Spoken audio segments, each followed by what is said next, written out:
What are the steps that are actually needed to end the war in Gaza? And are we likely to see in the near future some expansion of the Abraham Accords? Check out this clip over here with Ben Shapiro talking on Fox News about the recent meeting between President Trump and Prime Minister Bibi Netanyahu that's happening in the White House. So we'll watch this clip together and then talk about it. But first, hit that subscribe button over there in the corner. We'd love to stay in touch. Check this out. Host of the Ben Shapiro Show, Ben Shapiro himself. Thank you so much for being here. Can I just play for you a little bit from Netanyahu's message to the Israeli people from yesterday?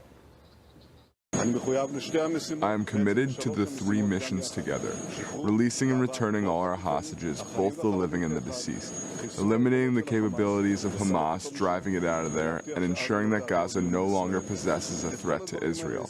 We are working to achieve the much-discussed deal on the conditions that we have agreed to. And the conditions on the ground and the conditions diplomatically means that this has possibly been one of the best opportunities to move forward. What are you looking for today? I think that Prime Minister Netanyahu and President Trump obviously have an excellent relationship at this point. President Trump has made that very clear himself. Obviously, the president has been the most pro-Israel president of my lifetime or anyone else's lifetime. His activity in the Middle East has been astonishingly brilliant, ranging from the Abraham Accords to the B-2 strike on the nuclear facilities in Iran. The relationship between the two men, because President Trump is a relationship guy, obviously makes a big difference in these negotiations. As far as what is about to happen, I think that the big question is what happens during the 60-day interim. Everybody is sort of focused on the beginning and at the end. The 60-day interim is where all the details live.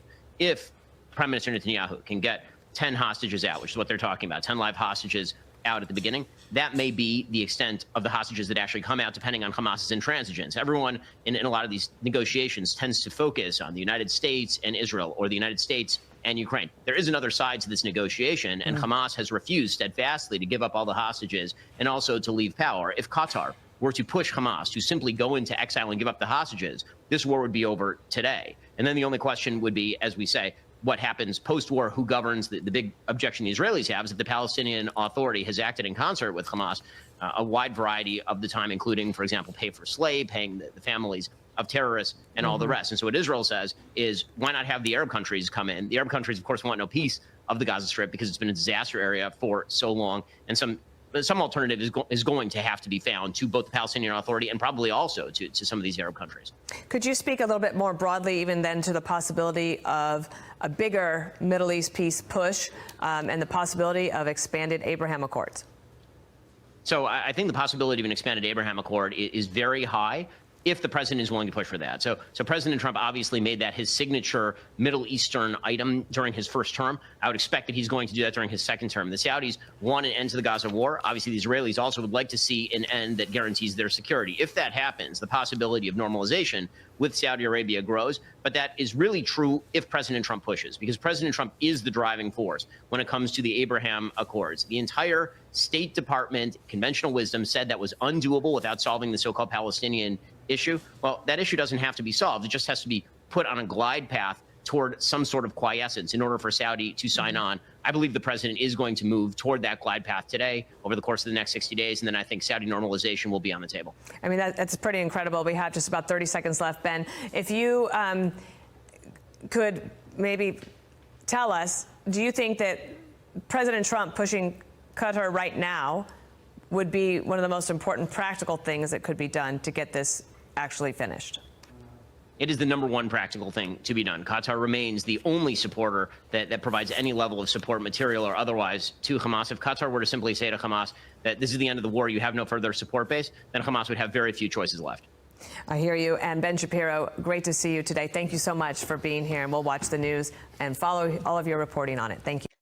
This is really, really nice in the sense of talking about the Abraham Accords. I remember watching the Abraham Accords as it was unfolding in 2020, and just really a real vision of hope, seeing the first Arab nations sign on to make mutual agreements in various ways with Israel to bring lasting peace to the region. It was really an uplifting and inspiring thing to see, especially with centuries of tension and various ebbs and flows of hardships. This was something really productive, and it was a shame between COVID and between the election that things didn't continue on the same track, and things have been at best in pause, in limbo for the last few years.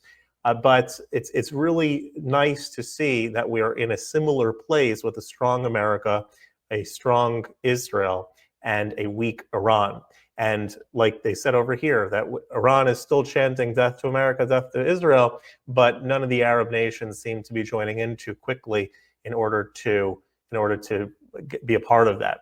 One of the things that this past 12-day war did was, first of all, reestablish for all the world to see the American strength, that make it purely and publicly on display that America is not afraid to get involved for limited strikes and get involved when the need arises. It also showed Israel being an extraordinarily strong presence, a strong country, it's a little tiny country with just not that many people in it, being able to fend off this very large nation that was much more, had many more people, resources, and so forth, and being taken down in this very short period of time. So America and Israel are in a good place. Iran is also in a good place for it to be. And let's hope that we have continued peace and that there are more Abraham Accords when we do see peace in a revealed and lasting way, not only throughout the Middle East, but throughout the world. If you like this content overall, hit that subscribe button over there in the corner. We'd love to stay in touch. Take care.